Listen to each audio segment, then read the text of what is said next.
சொல்றதுக்கு ஆண்டவர் ஒரு அழகா வார்த்தை வச்சிருக்காரு. 1 யோவான்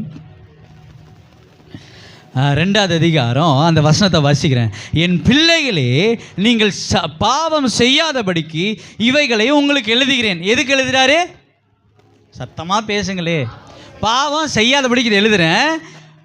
ஒருவன் பாவம் செய்வானானால் நீதிபரராகி இருக்கிற இயேசு கிறிஸ்து நமக்காய் பிதாவினிடத்தில் பரிந்து பேசுகிறார்.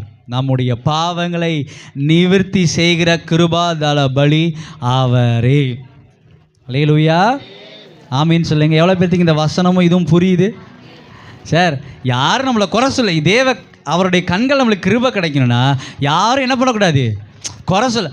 இன்றைக்கி என்னை குறை சொல்கிற நிலையில தான் நான் நிற்கிறேன், நான் அந்த சூழ்நிலையில் நான் இருக்கிறேன்னு சொல்கிறவங்களுக்கு கர்த்தர் சொல்கிறாரு, உன் பாவம் மன்னிக்கப்பட்டுச்சு, இனி பாவம் செய்யாத. கையை தட்டி தேவனை மகிமைப்படுத்துங்க. நல்ல கரங்களை தட்டி உட்காருங்க. ரீதாலா ஷகாதாலா, நல்ல கரங்களை தட்டி தேவனுக்கு நன்றி சொல்லுங்க. பாருங்களா, ஆமீன். அப்போ என்ன சூழ்நிலை, என்ன வார்த்தை அப்படின்னா, தேவன் இடத்துல என்ன இருக்கக்கூடாது? நம்ம இணையாமல் இருக்கக்கூடாது. அல்லேலூயா சொல்லுங்க. எவ்வளோ பேர்த்துக்கு பாவம் மன்னிக்கப்பட்டுருச்சுன்னு நினைக்கிறீங்க? எவ்வளோ பேர்த்துக்கு பாவம் மன்னிக்கப்பட்டுருச்சுன்னு நினைக்கிறீங்க? எவ்வளோ பேர்த்துக்கு பாவம் மன்னிக்கப்பட்டுருச்சுன்னு நினைக்கிறீங்க? அல்லேலூயா.